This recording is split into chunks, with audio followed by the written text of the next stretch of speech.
if Anakin never trained as a Jedi? In the Star Wars saga that we know and love, Anakin is found on Tatooine and proceeds to become one of the most powerful Force users in the galaxy, shifting the tides of the Force and influencing major galactic events. On an old video, however, Wild Animal 2000 wondered what if instead Anakin had never gotten that training. That's the story that we'll be toying with today. So without further ado, let's get right into it. Our story begins on the planet of Naboo during Padmé's escape from her planet in the N1 starship alongside Qui-Gon and Obi-Wan. In this scenario, the team doesn't gain as much damage as they do during the movie. They also have enough fuel to make the jump through hyperspace to Coruscant, so they do that towards the galactic capital. As a result, they never land on the desert planet of Tatooine, and they never find the young Force prodigy Anakin Skywalker, who remains in service to Watto with his mother. As Anakin grows older, he continues to become his own person. He's fiery, hot-headed, charming, fun, and develops a reputation with other people his age in town as somebody with a little bit of a temper. While his mother continues to worry about his safety, Anakin keeps pod racing, and he is even allowed by Watto to compete in the Boonta Eve Classic, despite the Toydarian betting against him on Sebulba. The only reason that Watto allows this is because he thinks Anakin will lose and he wants to make some money. Anakin wins though, still showing his Force sensitivity and attracting the watchful eye of many racing sponsors across the galaxy. How does this impact the rest of our story? Let's keep going and find out. Anakin's pod racing prowess attracts a significant amount of attention. After his win over Sebulba during the Boonta Eve Classic, many possible donors and sponsors approach Watto, wondering if they can buy Anakin's freedom in order for them to sign him as a racer. Watto, being greedy, along with being in debt from his bets on Sebulba, says that he will sell Anakin's freedom to the highest bidder, without even consulting the boy's mother. Anakin is upset with Watto, and he expresses to him that he thinks that him and his family should have a say in where he goes. However, Watto disregards these concerns, only thinking about the potential for profit margins. He had one of the most interesting rookie racers in the galaxy, and he just couldn't let that go to waste without making some money off of it. After all, Watto couldn't have his slaves bossing him around. Watto receives many bids from private entrepreneurs, companies, and crime bosses. This includes the Hutts, the Zerka Corporation, and a few individual Neimoidians with a personal interest in pod racing, and one man who distinguishes himself above the rest, a wealthy Mune going by the name of Higo Damask II. After hearing about Anakin's miraculous feat, especially as a human, Higo is incredibly intrigued by the possibility of profiting from this young man. He also offers to buy Shmi's freedom, which Watto rejects, because then he'd need to buy new slaves, or actually hire some workers and pay them a good living wage. Anakin storms off, angry, and his mother consoles him, telling him that she's proud of where he's going in the future. She knows that he'll do incredible things, and she also tells Anakin that she knows he'll change the galaxy for the better. This somewhat comforts Anakin, and they both shed tears, knowing that this may be one of the last times that they see each other. A few days later, Watto tells Anakin the news. Higo Damask II had bought his freedom, and now he would be his new racing sponsor. Anakin resents Watto for not allowing his mother to come as well, but Anakin resolves to himself that one day he would return to help her. As he embraces Shmi one last time, he tells her this, and she tells Anakin to live the best life that he can, before kissing him on the forehead and sending him off. Higo takes Anakin by the hand, guiding him softly away from his small hut of a house, and consoling the young Anakin, telling him that he would be safe, and that this is what life was going to be going forward. Infinitely better. Little does the young Anakin know that Higo Damask is actually Darth Plagueis, the secret Sith Master whom had accidentally created Anakin with his apprentice while screwing around with midichlorians in the Force in an attempt to find secrets behind eternal life. When Anakin had won the pod race, he had caught the attention of many racing viewers throughout the galaxy, including the Sith Lord, who attends many races with his banking clients for relaxed meeting environments. When he had seen the news about a 10-year-old human winning the Boonta Eve Classic, something that even seasoned racers often found themselves either severely injured or dead after attempting, Higo is blown away. Clearly, the Jedi had missed a valuable asset to their order, and he would capitalize on this. Perhaps this was even the strange reaction that the Force had reacted with when him and Sidious had attempted to manipulate it to their will. Nonetheless, Plagueis had scored a massive win, and he would use this new patronage as an attempt to mold Anakin into his image. Plagueis takes Anakin back to Coruscant following the election of Palpatine as Supreme Overlord Chancellor and the aversion of the crisis on Naboo, because he wants to celebrate with his apprentice. After all, this was the beginning of the end for the galaxy as they now knew it. Once their plan had been put into action, the two of them could rule the galaxy forever, not as master and apprentice, but as equals. Once more, the Sith would govern. Plagueis takes Anakin to the festivities, hoping that they will cheer the young boy up, and that he will be enamored with the high-class life of the galactic capital.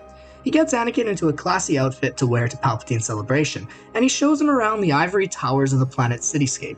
Anakin is indeed enthralled, completely taken aback by the metropolis. Growing up on a sand planet, Anakin had no idea what the magnitude of the cityscape of Coruscant would be. He had heard about the world, but now, here he was, living on it. While he still misses his mother, he's now feeling overwhelmed by life in the big city, in a good way. Plagueis smiles at the young boy's enthusiasm, and he says that his future will be full of many more visits to new planets as a pod racer. At Palpatine's celebration dinner, Anakin is a hit. Everyone is interested in the young pod racer, asking how it's possible that he's able to do what he does at such a young age, and as a human. Many people tell him that they had once been fans of Sebulba, but after seeing that race, they were now cheering for Anakin, rooting for him to do well in the upcoming races. Anakin humbly accepts these accolades, and he finds some other kids his age to speak with. However, growing up as a slave, he can't seem to relate with many of them, especially since they've grown up with incredible wealth and affluence in the galactic core. While Anakin is popular among the adults, the people his age seem disinterested in him, and Anakin misses his best buddy Kitster back home. He thinks about how wizard it would be if Kitster were here with him right now, just so that he could have one friend on this strange new world. As the festivities begin to conclude, Plagueis takes Anakin into a fancy hotel room reserved just for him, but that was connected to his own room, and tells Anakin that he had a private meeting with the new Chancellor to attend to, but that he would be back later, and that tomorrow they would begin preparations for his ascension into the galactic pod racing arena. For the first time, Anakin goes to bed alone, and once again, despite the exciting nature of Coruscant, Anakin yearns for the sand dunes of Tatooine, and he wishes that his mother were here to see what he was doing with his life now. The next day, Anakin is woken up by a knock on his door. He opens it, and to his surprise, standing before him is the Supreme Chancellor himself, Sheev Palpatine. Anakin is floored, but he remains calm. Palpatine requests that his blue-armored guards leave them momentarily, and they oblige, leaving Palpatine with the boy. Palpatine squats to Anakin's height, and he tells him that he has some terrible news. Immune, who had taken him under his wing and planned on sponsoring him, had died last night in a horrible speeder crash on his way back to the hotel from Palpatine's private residence. Anakin is confused and saddened, wondering what had happened. He now had no guiding figure, and his mother was left on Tatooine. How was he supposed to move on now? A small tear begins to streak down Anakin's cheek, not for Plagueis, but because of the uncertainty that he now felt. Palpatine puts his hand on Anakin's shoulder, and he assures him that he would sponsor Anakin personally, outside of his duties as Chancellor. He says that Plagueis had been a good friend and mentor to him, and that he had been instrumental in securing Palpatine the chancellorship. He tells Anakin that he would do a favor not only to an old friend, but also because he believes in Anakin's potential. This brightens Anakin's mood slightly, and he hugs Palpatine, who returns the gesture. He tells Anakin that he will watch his career with great interest, and that he will always be there for the young boy, no matter what duties arise in his political life. Once again, Anakin thanks Palpatine, who says that it is his pleasure. Palpatine tells Anakin that he would be busy on Coruscant, and so he's hired an agent to take care of him and organize his schedule, but that Anakin could reach him by holocall anytime. Palpatine then takes Anakin out of the room and introduces Anakin to this new agent, who is a quick-talking Rodian with experience in other racers. The agent enthusiastically greets Anakin, telling him that he has a lot planned for the coming weeks and that they would be busy. However, he also tells Anakin that soon he'll be famous. Anakin is excited for his future, and he looks forward to seeing what happens. Anakin's new agent tells him that he's already organized him a new race, and that it will be taking place in 3 weeks on Corellia. Just for reference to the viewers, this isn't canon, and I'm taking a lot of creative liberty with the pod racing world, as canon hasn't been explored too heavily in the Disney era of Star Wars with this realm. The Wikipedia article is quite short, so I'm going to have a little bit of fun with this concept. With that being said, let's keep going. Pod racing fanatics now know this race as the Corellian Classic, and Anakin had grown up watching it on the Hollows for years. Anakin is ecstatic, but his agent tells him that for the next 3 weeks, he'll be grilled hard. Every day he would be training, and he would likely have many questions from media. Anakin nods, understanding the life that he's entering. For the next 3 weeks, Anakin is trained by the most expensive, highly recommended, and most experienced pod racing coaches in the galaxy, courtesy of the fund that Palpatine has set up for Anakin. He's exhausted, his head hitting the pillow, tired every single night. But Anakin's loving it. He calls Palpatine frequently, telling him about all of his successes and failures when it comes to training. Palpatine encourages Anakin to lean into his emotions, to contemplate what that sweet feeling of success had felt like after the Boonta Eve Classic, and to lean into that when he races. Palpatine also tells Anakin that he should think of his mother for motivation, and how he wants to make that woman proud. Anakin embraces this advice, and he continues to train by thinking about Shmi. He also talks about her when he's asked by sports media personalities on his press circuit, telling them that he loves her, and that he hopes he can win his next race for her, or at least make her proud. Anakin hopes that Shmi's somewhere out there in the galaxy listening. Finally, the day of Anakin's first big race arrives. Anakin's agent tells him that he'll be racing a couple of familiar faces, like Ben Quadraneros and Sebulba, but that most of these racers are eager newcomers like Anakin, wanting to make names for themselves on the galactic stage. The Rodian pats Anakin on the back, wishing him luck. Before Anakin gets into his pod racer, which had been purchased from Watto for a pretty penny by Palpatine and refitted in the time that Anakin had been training, Anakin's agent snaps his fingers, turning back and telling Anakin that Palpatine would be here watching the race today. This makes Anakin's heart rate faster, and he hopes that he can impress the man who would become his patron, and that also happened to be the Supreme Chancellor of the Republic. When Anakin hops onto his racer on the start line, he's greeted with a powerful applause from the crowd around him, and he waves to all of his fans. Sebulba walks by him and sneers, to which Anakin responds by calling him a sleemo and glaring right back. Anakin tells the Dug that he's going to win again, and Sebulba simply chuckles. Fode and Bede kick off the running commentary, commenting with one another in their respective languages, and as the guest of honor, Palpatine rings the bell to kick off the match. The racers are off. As the race begins, Anakin feels confident. He's been training on a simulation of this track for weeks, and his pod racer is all geared up with the latest and greatest technology provided by Palpatine. He zooms past all of his rookie competitors to the massive approval of the crowd watching. Fode and Bede even comment on Anakin's prowess, saying that he's already on par with the legendary Ben Quadraneros, who unfortunately had a bad malfunction in the Boonta Eve Classic. As the first lap comes to a close, Quadraneros and Anakin are neck and neck, and Sebulba has a substantial lead. When the pod racing track goes through some of the shipyards and underground tunnels of Corellia on the second lap, Anakin manages to boost his engine slightly, and he passes Ben, taking up the position of second place. Quadraneros lags behind him, but he maintains a steady third place in front of the other racers. As the third and final lap begins, Anakin starts to catch up with Sebulba. The race is neck and neck. Sebulba tries to use his giant pod racer to squish Anakin into one of the walls as they go through the tunnels, but Anakin uses his pod's maneuverability to swerve over top of Sebulba's onto the other side, placing his nemesis on the inside. Fode and Bede get passionate, speaking of the captivating developing rivalry between the pair of racers. Sebulba locks eyes with Anakin and smirks before pulling one of the oldest tricks in the book. He grabs one of his pit droid's cruise wrenches, which he had secured in the cockpit of his racer, and he throws it towards Anakin's pod. Anakin somehow instinctively feels this coming and boosts his engine, propelling the pod racer forward and pulling in front of Sebulba. The Dug is shocked, and he ends up pushing his engines to the absolute limit, trying to keep up with the young racer.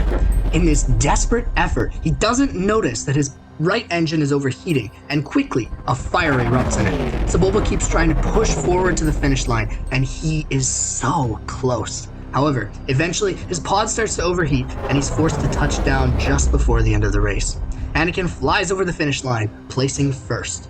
Once again, the crowd is thrilled. Fode and Bede are exhilarated, calling Anakin's win with a sense of excitement and pure pleasure. Anakin waves to the crowd, and he looks up to Palpatine, who's smiling back. Immediately, Anakin is swarmed by HoloNet coverage, and all of the media tries to get his attention. Anakin's Rodian agent quickly shoos them away, and he congratulates his client. He He brings Anakin back to the pits, and the team goes crazy. Anakin feels on top of the world. Finally, life seems to be going his way. Following the race, Anakin meets with Palpatine, who congratulates this victory, and he asks Anakin if he'd like to join him for a celebration dinner. Anakin responds with gleeful eyes, looking forward to meeting more of his fans, because Palpatine always seemed to have some interesting people around him.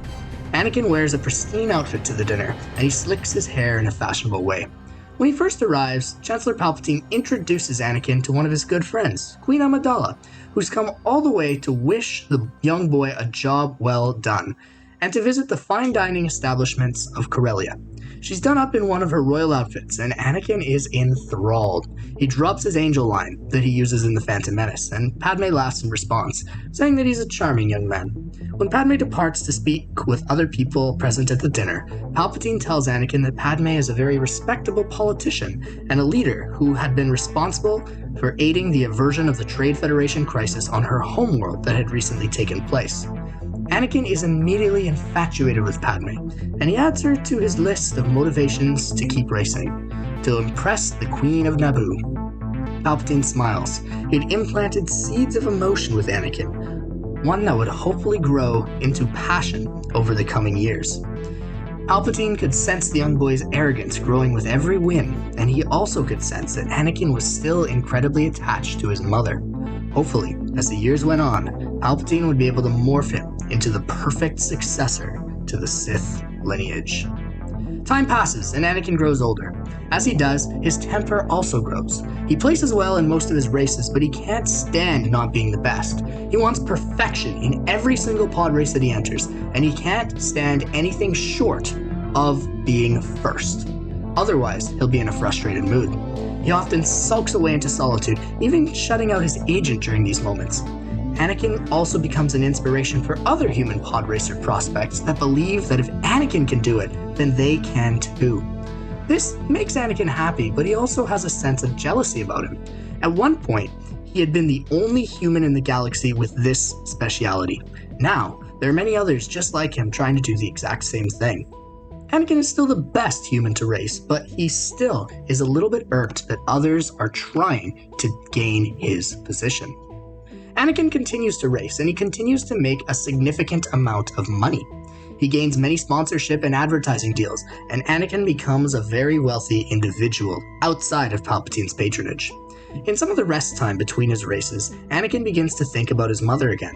He misses her, and he knows that he now has enough credits to be able to save her from Watto's grasp. So, Anakin decides to return to Tatooine and save his mom from the old slaver's hand. When Anakin arrives and touches his shuttle down in Mos Espa, at first people don't recognize him. However, soon people begin to see his face and they flock towards him.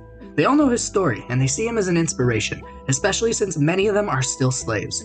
Anakin acknowledges them all, and on the way to Watto's shop he sees a face that looks oddly familiar. The young man has long, curly hair, darker skin, and brown eyes. There was no way. Could it be Kitster? Anakin calls to his old friend, who reacts and recognizes Anakin immediately. They then embrace, happy to see one another again. Kitster has a business of his own now, and he's selling spare racing parts to people wanting to compete on the Tatooine circuit. Kitster tells Anakin that he had been inspired by him to try something fresh, and that he had always been both good with his hands and enjoyed racing, so he figured he'd give this job a shot. Anakin offers Kitster a job right then and there, asking him if he wants to join his pod racing team, no questions asked. Kitster grins, asking Anakin if that's really possible. Anakin says absolutely, and the two embrace in a hug, old brothers united. Immediately, Kitster is hired as a mechanic on Anakin's team. Following this, Anakin goes to Watto's shop alongside Kitster, and he confronts his old master. Emotions bubble up as Watto answers the door and recognizes Anakin, but Anakin manages to contain them. He asks Watto where his mother is, and by this time, Watto had already sold her to Cliegg Lars, who Watto had said married her for her freedom. This pleases Anakin, and he goes with Kitster to visit the Lars homestead, where he meets Owen, Beru, and Cliegg.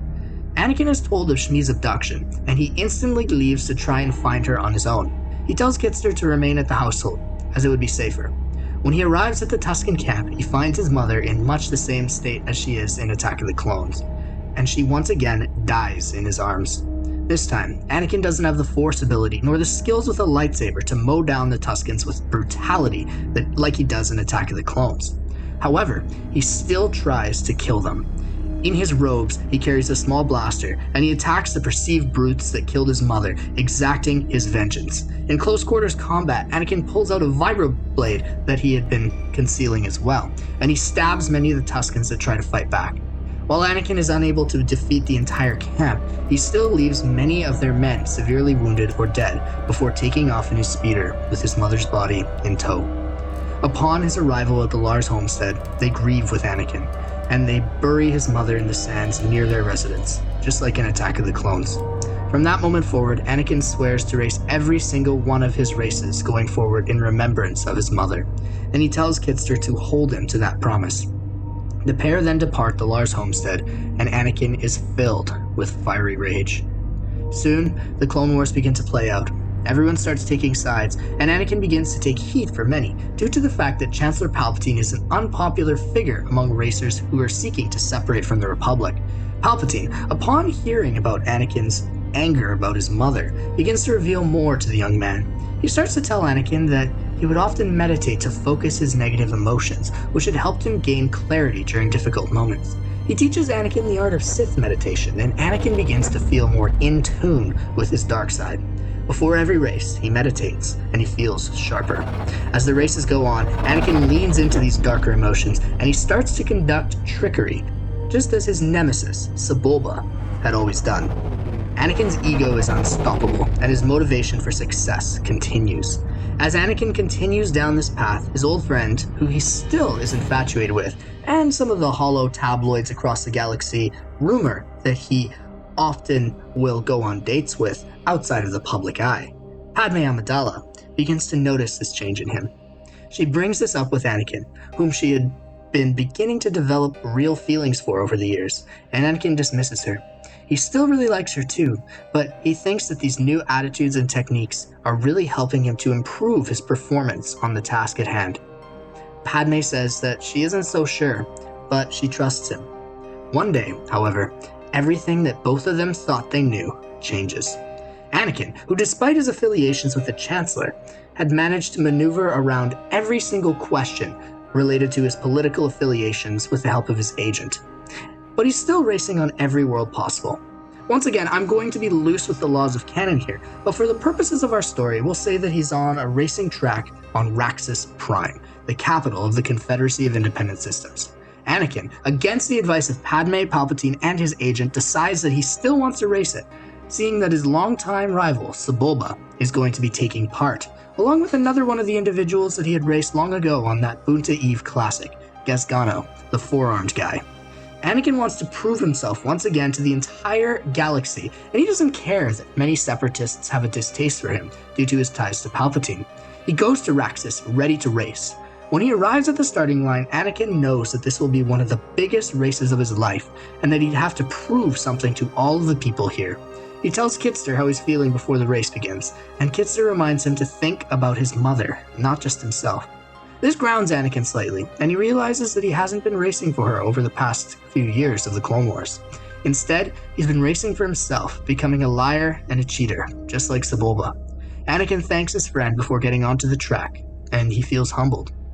It was time for Anakin to race, and this time, he wouldn't forget his roots. As the race on Raxis begins, Anakin is booed ferociously by many of the separatists in attendance. He takes it like a champ though, simply smiling and waving back to them. Even Fode and Bede comment on this, saying that this was the first time they could remember Anakin being met with heckling rather than cheers of adoration from fans. Because this is an event on a separatist world, Dooku is present to kick off the festivities, waving to the crowd and bowing humbly before smacking the traditional gong to start the race. Anakin, being loyal to the Republic for helping save him all those years ago, is angered by Dooku's presence, but he should have figured that the Count would be here for a major event on the capital of his little empire. Part of Anakin's motivations for wanting to come to Raxis was to show many of these separatists up and to stick it in their faces that the racer sponsored by Palpatine was the one who was going to win on their capital. Anakin, despite being a racer who is apolitical in the public sphere, is still quite invested in galactic politics privately, especially since Palpatine is his patron. As soon as Anakin begins the race, he can feel something different about this one. He's moving incredibly quickly, zooming across the track like it's nothing. He far outpaces Sebulba, who's starting to decay from his prime, and he isn't even in second place. Gasgano is the closest one behind Anakin, but he's still quite far back. Anakin is dialed in, remembering his mother, remembering Padme, and remembering all of the teachings that Palpatine had given him, both focusing his emotions to achieve success. Anakin speeds through the course, much to the displeasure of the crowd, making his first 2 laps look easy. While everyone else lags behind him, Anakin laughs as he begins to lap the racers in last place. It looks like he's going to win. As Anakin turns the final bend, chuckling in his typical Anakin fashion, pleased to have defeated his rivals, something massive happens. Just as he's about to cross the finish line, one of the crowd members in the first row stands up and yells, "Down with Palpatine!" before throwing a thermal detonator directly into Anakin's path. Right on the finish line, and just as Anakin's racer is coming home, it goes off, and Anakin is engulfed in a massive ball of fire. Immediately, the crowd gasps and goes silent. Despite disliking Anakin, they hated the violence. Anakin is lost in the flames, and his team runs onto the track to get him out of the mess. Thankfully, Kitster leads a quick-thinking group of pit droids to the scene of the crime, who actually do their job in this situation, given the severity of it. Anakin is crying out in pain, and he is severely burned. Kitster and the droids drag him out, and he is immediately airlifted to a nearby medical facility for help. At first, the attendants don't want to see Anakin, given his association with Palpatine, but Kitster demands it, stating that he was still a human nonetheless, and that he publicly didn't engage in the partisan politics of war. Annoyed by Kitster's persistence, they finally admit Anakin, who has been submerged in an emergency back-to-bath tube to help maintain his vitals, and he gets put in a new one at the hospital. Sadly, Sebulba manages to catch Gasgano on the last leg, and he pulls ahead, winning the race with a crooked smirk on his face. Because Anakin is treated on Raxis, his Republic friends are unable to come visit him. They can't even call him on the holonet for fear that the Separatists will track their calls and manage to tap into lines of Republic communication from the Senate building. Anakin's burns are horrible, and he looks severely disfigured. He still has his arms and legs, but he's weak. He can barely use them. Palpatine sends Anakin's agent to Raxis with a sufficient amount of credits to purchase cybernetic enhancements for Anakin, similar to what General Grievous was given following his accident during the Clone Wars. Anakin is rebuilt, becoming more machine than man. And he's given top-notch equipment, unlike in the original trilogy where Palpatine purposely puts him in a suit that will cause him pain. Finally, when Anakin is able to leave Raxis with Kitster and his agent, they do so, and Anakin is flown to Coruscant. Republic officials are enraged at the attack on Anakin. They're calling for the Confederacy to condemn this attack, as Anakin wasn't a political figure within the Republic, nor a military target. This had purely been a terrorist attack, and the Senate wouldn't stand for it. The Confederacy responds by stating that the terrorist had acted alone, and that he had escaped. The figure had been clothed in many robes, and his voice had a modulator on it so that his identity was disguised. There were no hints nor leads for them to follow about the identity of this terrorist, so their hands were tied. This only escalates tensions between the two factions, pushing the war to new extremes. Palpatine, Padme, and many more of Anakin's friends are happy to see him. Padme embraces him, heartbroken to see how injured he had become. Palpatine is also saddened, but he says that he knows Anakin will get back on his feet, and that he'll be a better racer than ever. Palpatine puts his hands around Anakin, and once everybody else leaves the new hospital room, he tells him that he once had a mentor, the same one that had taught him the meditation techniques, who had a great knowledge of the Force. Palpatine tells Anakin that his survival of the pod race crash confirmed to him that Anakin was also powerful in the Force, and that Palpatine could help guide him on his journey through it. He tells Anakin that he could also help teach him how to get revenge on those who had done this to him, along with the people that had wronged his mother over the years. Anakin nods, wanting to learn more, especially now after having so much rage built up following the pod race. His career had been significantly pushed back, and the thing that he loved had turned into a death trap. Anakin seeks vengeance, hoping that one day he'll be able to get back at those who had done this to him. What Anakin doesn't know is that behind the scenes, the man known as Darth Sidious had secretly paid off this terrorist to do what he had done in order to further provoke Anakin towards the dark side. Palpatine hopes that Anakin will never find out about this secret interaction. As the Clone Wars continue to ramp up, Anakin continues to train with Palpatine, who helps him learn more secrets of the Force. Anakin is pleased with his progress, and he continues to race, but not in the high-profile races that he used to. He still needs to recover, continuing to focus on his training and harnessing his jealousy towards Sebulba for his win in the last race, and remaining popular within the entirety of the galaxy. Padme keeps advocating against the war, and she continues to worry about Anakin, who seems to be drifting further and further down a dark path. She tells Kitster of his concerns, who tries to bring them up with his longtime friend, but Anakin dismisses them. He simply tells Kitster that all of this was for his mother, and to prove to the galaxy that he wasn't done. Not yet. He still wants to inspire slaves across the galaxy that they can do great things, but this is also about sticking it to all of those who had wronged him in the past. Anakin feels better than ever despite his physical disfigurement, and he speaks with the media quite frequently. Now, he's openly political, bashing the Separatist tactics and speaking to the caring nature of Palpatine, who only wanted the galaxy to be peaceful and united. The Clone Wars continue to blaze across the galaxy, and Anakin stays loyal to the man who had supported him for a significant portion of his life. Anakin feels like he's going in the right direction, especially with the Force training under Sheev. It's a dark time for the galaxy. Anakin, however, has never felt more confident. Hi there, Bantha Stew fans. I hope that you enjoyed today's What If video. If you did like it, I'd recommend watching our last video, What If Maul Trained Reva? Please comment below your thoughts about this story. Would you like to see a part 2? What did you think would happen next if you want to see the story continue? Have an incredible day, my friends, and as always, I hope that you've gotten your daily, delicious dose of Bantha Stew.